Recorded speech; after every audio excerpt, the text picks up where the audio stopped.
రాష్ట్రంలో రాజకీయ అనిశ్చితి, గోదావరి నీళ్లు తరలిస్తామంటున్న మోదీ, సీఎం భాజపా ఎంపీలు ఎందుకు స్పందించట్లేదు? కేంద్రంలో సంకీర్ణమే, నామమంత్రి అవుతారు ఖమ్మంలో బీఆర్ఎస్ అధినేత కేసీఆర్ ఏమంటున్నారు? రాష్ట్రంలో రాజకీయ అనిశ్చితి, గోదావరి నీళ్లు తరలిస్తామంటున్న మోడీ. అంటే మోడీ ఏం చేస్తుండు? ఇక్కడికి వెళ్ళి తీసుకెళ్తాడంట. రాష్ట్రంలో రాజకీయ అనిశ్చితి ఉన్నదంట. అంటే మొన్న ఈ మధ్యన కేసీఆర్ ఓడిపోయి భ్రమ లేకుండా నానా రకాలుగా ప్రజలకు ఒక అనధికారంతో అహంకారాన్ని చూపించుకుంటా తన అధికారంలో ఉన్నట్టుగా ఏదో మాట్లాడుతున్నాడు. ఆయన రాష్ట్రంలో రాజకీయ అనిశ్చితి అన్నప్పుడు, ఇక్కడ గోదావరి నీళ్లు తరలిస్తామన్నప్పుడు ఆ రోజు నువ్వు ఎందుకు మాట్లాడలేదు? ఆ రోజు జగన్మోహన్ రెడ్డిని పిలిపించి నాగార్జున సాగర్ చీకటి ఒప్పందంతో నీళ్ళు ఎలా ఇచ్చావు? తర్వాత ఈరోజు సీఎం భాజపా ఎంపీలు ఎందుకు సంధించట్లేదంట? నీ ఎంబడే నీ అందుబాటులోనే ఉండే కదా కిషన్ రెడ్డి, ఎందుకు చెప్పలేదు? ఎందుకు స్పందించట్లేదు అని నీ కళ్ళ ముంగల్నే ఉండే 10 సంవత్సరాలు. ఈరోజు మళ్ళీ అప్పుడేమో ఫ్రెండ్షిప్, ఇప్పుడేమో దుర్మార్గమా? చూడు ఎట్లా ఉన్నది. కేంద్రంలో సంకీర్ణమే, నామమంత్రి అవుతారు. చూడు, కేంద్రంలో సంకీర్ణమే, నామమంత్రి అవుతారంట. ఎట్లా అవుతారు చూడాలి. మరి ఎట్లా నేర్చుకోవాలి ఇప్పుడు వీళ్ళని చూసి. ఖమ్మంలో బీఆర్ఎస్ అధినేత కేసీఆర్, రాష్ట్రంలో భయంకరమైన రాజకీయ అనిశ్చితి నెలకొందని బీఆర్ఎస్ అధినేత కేసీఆర్ అన్నారు. గోదావరి జలాలు కర్ణాటక, తమిళనాడుకు మళ్లిస్తామని అంటున్న సీఎం రేవంత్ రెడ్డి భాజపా ఎంపీలు నోరు మెదపడం లేదని విమర్శించారు. లోకసభ ఎన్నికల్లో తర్వాత ముఖ్యమంత్రి భాజపాలోకి వెళ్తారంటున్నారు. పదే వెళ్తారు. అరే, కాంగ్రెస్లో తెలంగాణ రాష్ట్ర ప్రజలు గెలిపించిన తర్వాత సీఎంగా కొనసాగుతుంటే రేపు మళ్ళా ఈయన భయంకరమైన రాజకీయ అనిశ్చితి నెలకొందని బీఆర్ఎస్ అధినేత కేసీఆర్ ఈ విధంగా అనడం ఏందో తెలుస్తలేదు. తర్వాత గోదావరి జలాలు కర్ణాటక, తమిళనాడుకు మళ్ళిస్తామన్న సీఎం రేవంత్ రెడ్డి అంట. సీఎం రేవంత్ రెడ్డి ఎప్పుడు అన్నాడు ఈ మాటలు? నోరు దూల, అంతే, ఏం లేదు. నీలేక చీకటి ఒప్పందాలు చేసి నీలేక పంపించడము, నీలేక మైనింగ్ చేయడము, నీలేక శాండ్ చేయడము, నీలేక వైన్సులు చేయడము, నీలేక అవినీతి పాలన చేయడము 4 నెలల నీకు ఎట్లా తెలిసింది? అనవసరంగా ఈ విమర్శించడం ఏంది? లోకసభ ఎన్నికల తర్వాత ముఖ్యమంత్రి బీజేపీలోకి వెళ్తాడంటే ఎట్లా పోతాడు? కలవడ్డదా చెప్పు మరి. నీకు కలవడితే చూద్దాం ఎట్లుంటుందో. ఇది చూడాలి ఈ విషయంలో.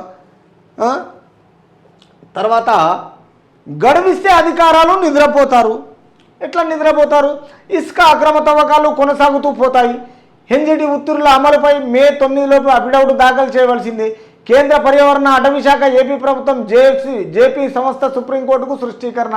అక్రమ తవ్వకాలను అడ్డుకోవాలని ఏపీ ప్రభుత్వానికి ఆదేశము.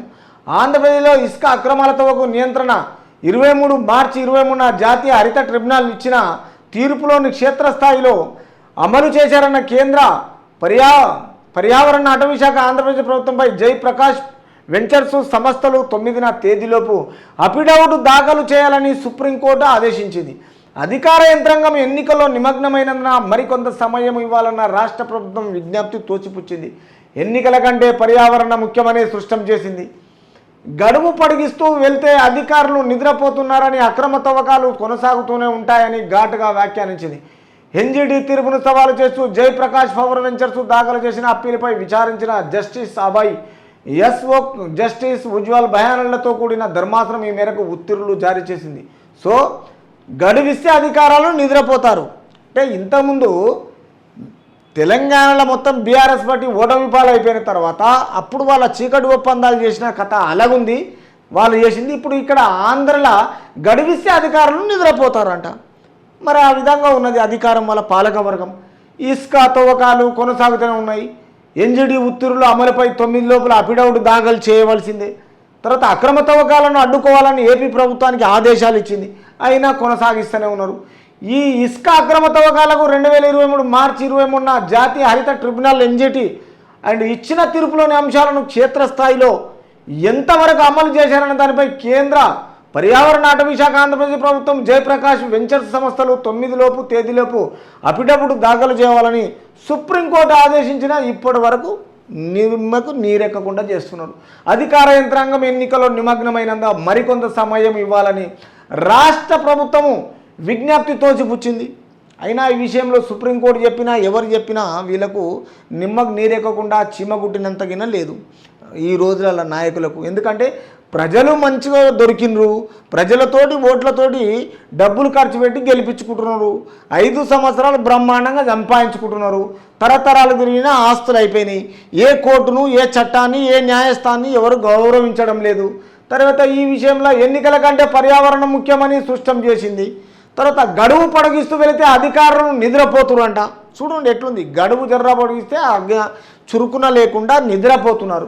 అక్రమ తవ్వకాలు కొనసాగుతూనే ఉన్నాయి. ఇంకా రోజు రోజుకు మొత్తం మాటగా వ్యాఖ్యానించి మొత్తం ఘాటుగా తవ్వుతూనే ఉన్నారు.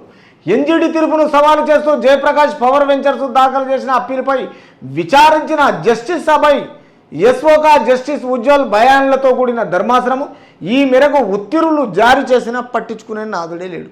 కాబట్టి ఈ విషయంలో ఇక్కడ ఆంధ్ర రాష్ట్రమైనా తెలంగాణ అయినా అధికార పార్టీలు ఏంటంటే మామూలు యూత్ను రానియకుండా ప్రజలకు తెలియజేయకుండా నియంత పాలనలకు అలవాటయ్యి ఈరోజు అధికారులు నిద్రపోవడము, అక్రమ తవ్వాలు చేయడము, ఇసుక దందాలు చేయడము, కోర్టును పట్టించుకోకపోవడము, పోలీసును పట్టించుకోకపోవడము, ఏ ఆర్డర్ వచ్చినా దాన్ని మొత్తము ఏ తేదీలోపల అఫిడవిట్ దాఖలు చేయాలన్నా ఏ సుప్రీంకోర్టుకు చేయకపోవడము, ఈ విధంగా దుర్మార్గం పరిపాలన జరుగుతున్నాయి. కాబట్టి ఇవన్నిటికీ చెక్కు పెట్టవలసిన బాధ్యత రాష్ట్ర ప్రజలదే.